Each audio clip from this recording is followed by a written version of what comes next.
Hi, welcome back. This is our third lecture on material monism. Today we're going to be looking at the problem of consciousness. Remember we talked about material monism is the view that all that exists is matter and matter is eternal. There is nothing non-material. But the problem happens when we try to explain thinking in material terms. So there are going to be two arguments that are connected to this portion of the critique of material monism. If you look at the handout, the second argument against materialism is based on the reality of thought that must be explained in terms of materialism. So we have to explain thinking, the process of thinking, in terms of matter, which is atoms in motion. And then the second argument we're going to look at, the third argument that we're going to look at, the second that has to do with consciousness, is number 16 on the handout. It has to do with the problem of perception. So what is going on when we perceive something? I'm going to go over each of these arguments. You should take notes and you should think critically about them. Do these arguments succeed? Remember, an argument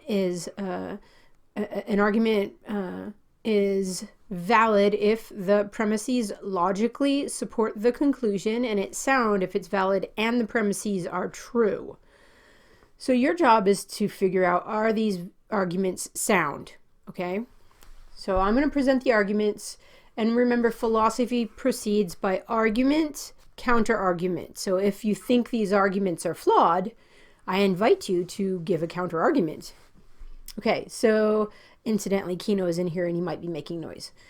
The second argument against materialism is based on the reality of thought that must be explained in terms of materialism. So here it is. The major premise says this: if all is matter, then thinking must be motion of atoms in the brain. Okay, so if everything is material, then everything is atoms, including what's in your brain.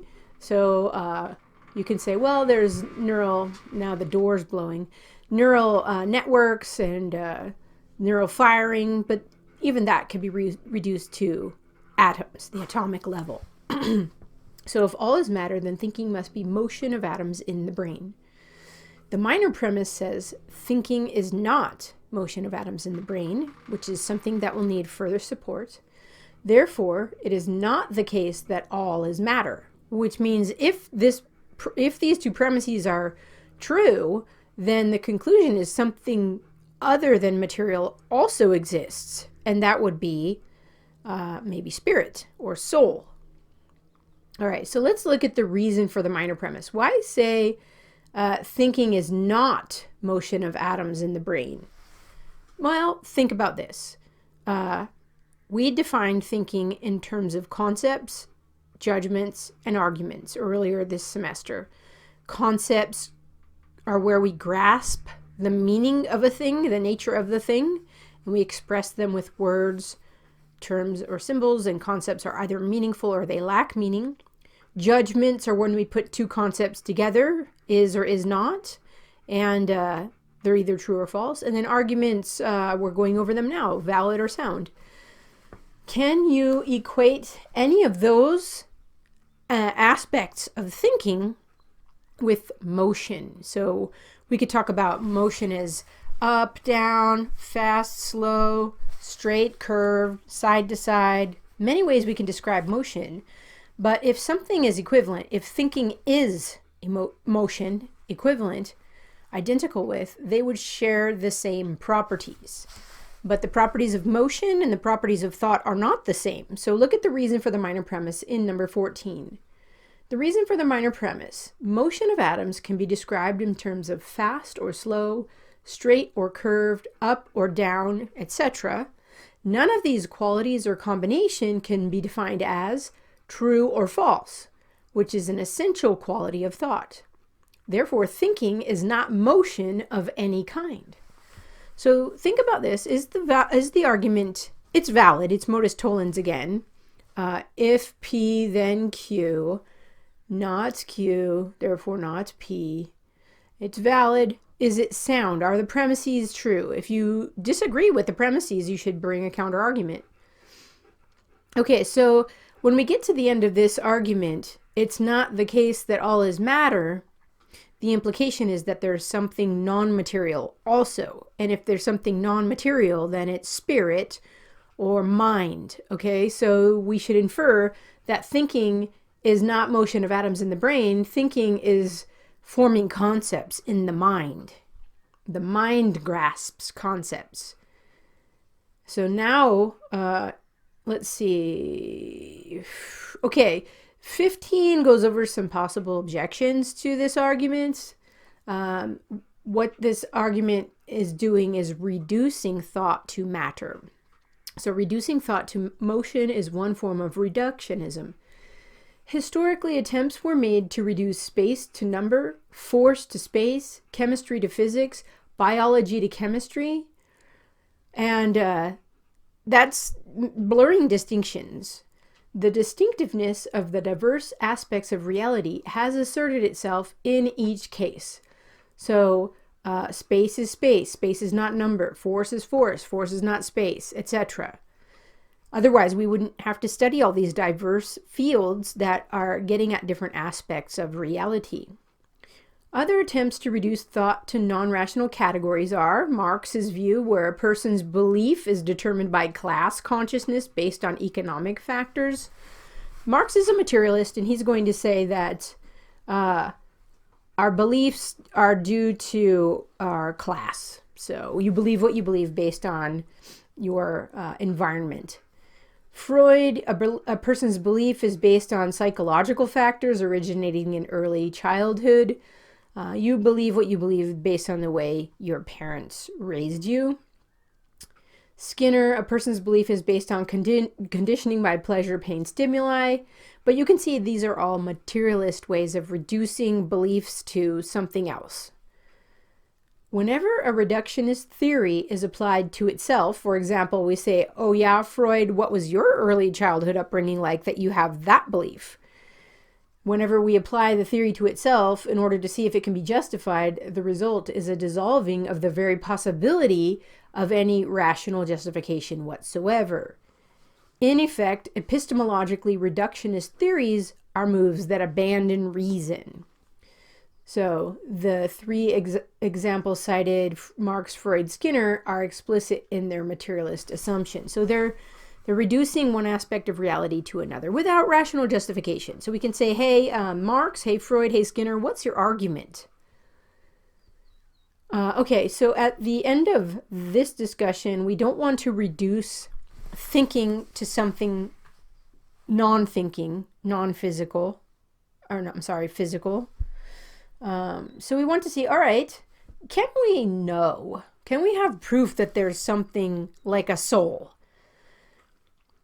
Incidentally, I put up a video by David Chalmers, who was a materialist. He was a very famous, he is still very famous, but he was a very famous philosopher when I was a student, and he was trying to explain thought in terms of matter, and he ran into problems. So this video I put up shows how he is against this reductionism, and he doesn't think it's ever going to explain thought or consciousness.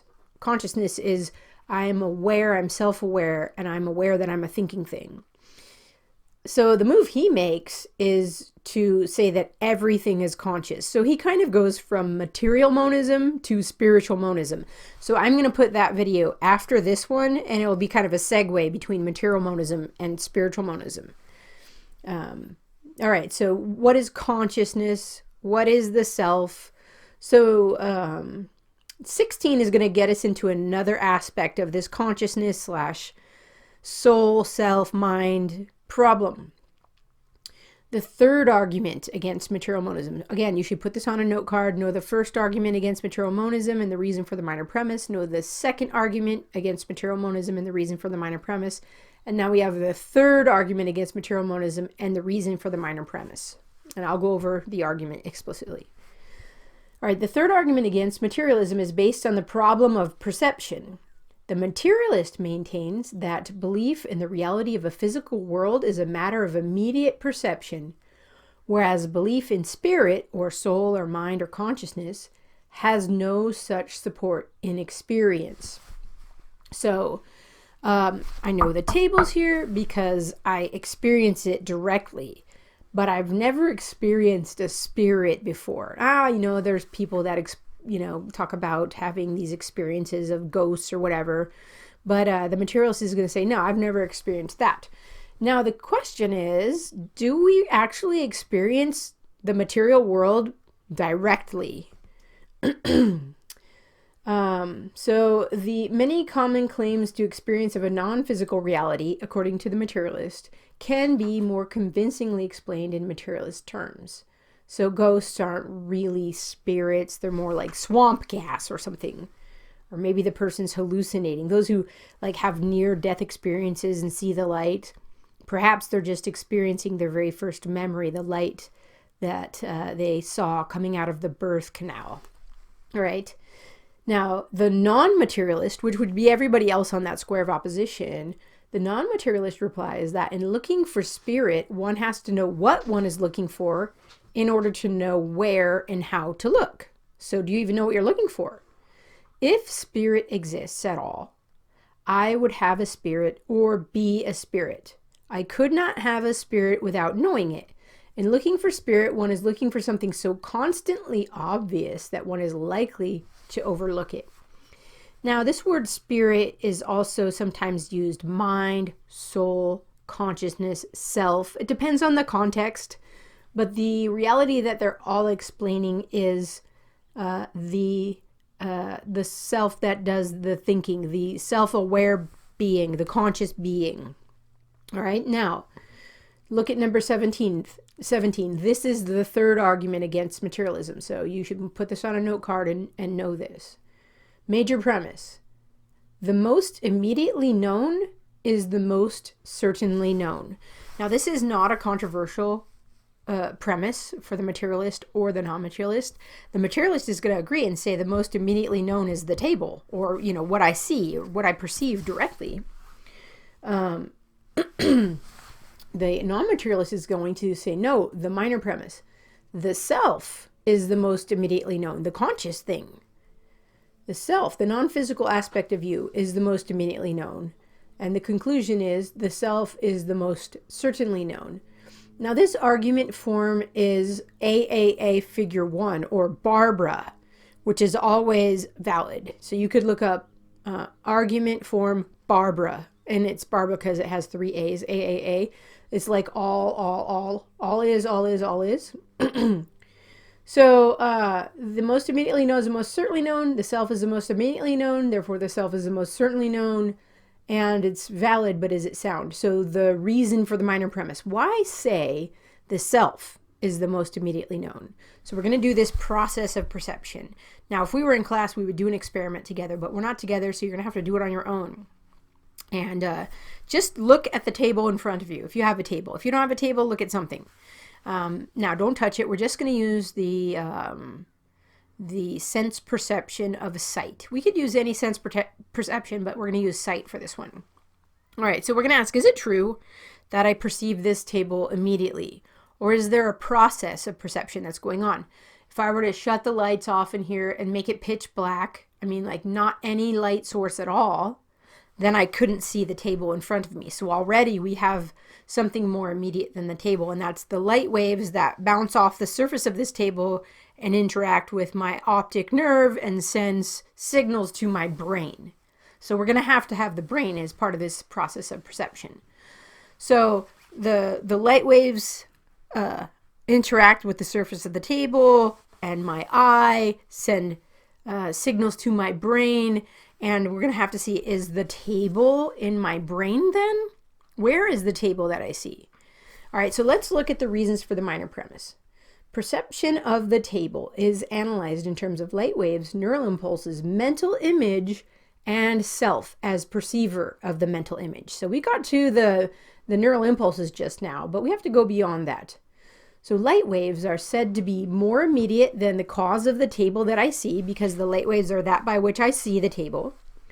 But light waves are not seen. I don't see them, and they're not conceived to be in the shape of the table that I see. There's not a little table that's going to my eye from here. Neural impulses are formed from light waves interacting with optic nerves. They are more immediate than the light waves, yet they too are not seen nor conceived to be in the shape of the table that I see. So there are neural impulses in my brain right now. There's brain activity, but there's no table in my brain. If a surgeon were to cut into my head, look in there, they're not going to find a table, right? And you can see brain activity on a brain scan, but you won't see the table. So where is the table that you see? Since neural impulses are the last brain activity, there's nothing else beyond that going on in the brain.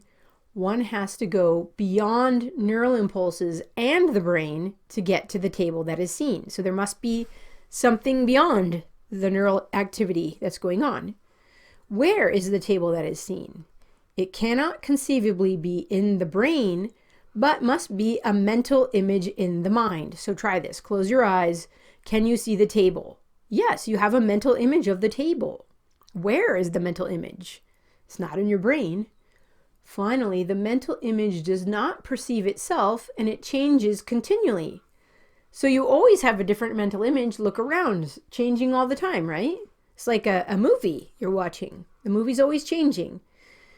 The mental image does not perceive itself and it changes continually, but I am immediately aware that I am the perceiver of all the mental images. I am other than the mental images, and that I know myself as consciousness itself, having no physical characteristic. So we've gone from light wave to neural impulse in the brain to mental image to perceiver of the mental image. I am aware that I see the table. And the I is the last in this process of perception. And so I am other than the mental images. I know myself as consciousness having no physical characteristic. This consciousness is also known as mind, self, soul, or spirit. This consciousness is so constantly present that is not noticed without deliberate attention. So it's the self that does the seeing, the I. When I say I see a table, what is that I? It's not your brain. It's you, the self. I don't teach brains. I teach people, and people are selves, right? Think about it. I know it's a little bit trippy, but okay. So some of the objections to the minor premise retrace the steps and the reason for the minor premise by attempting to reduce the self to mental images. So David Hume stops at the mental image. He's going to say, when I look inside, all I see are a bundle of mental images. But he doesn't notice that he's assuming the self when he says, when I look inside, all that I see are a bundle of mental images.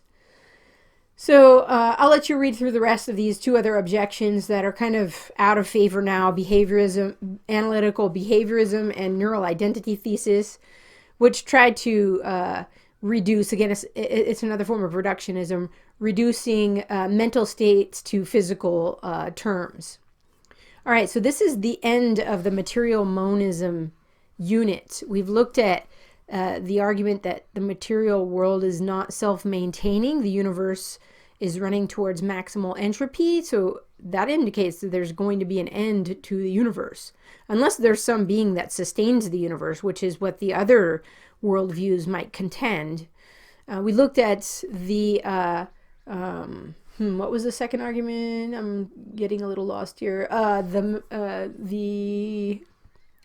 You can't reduce thinking to motion of atoms in the brain.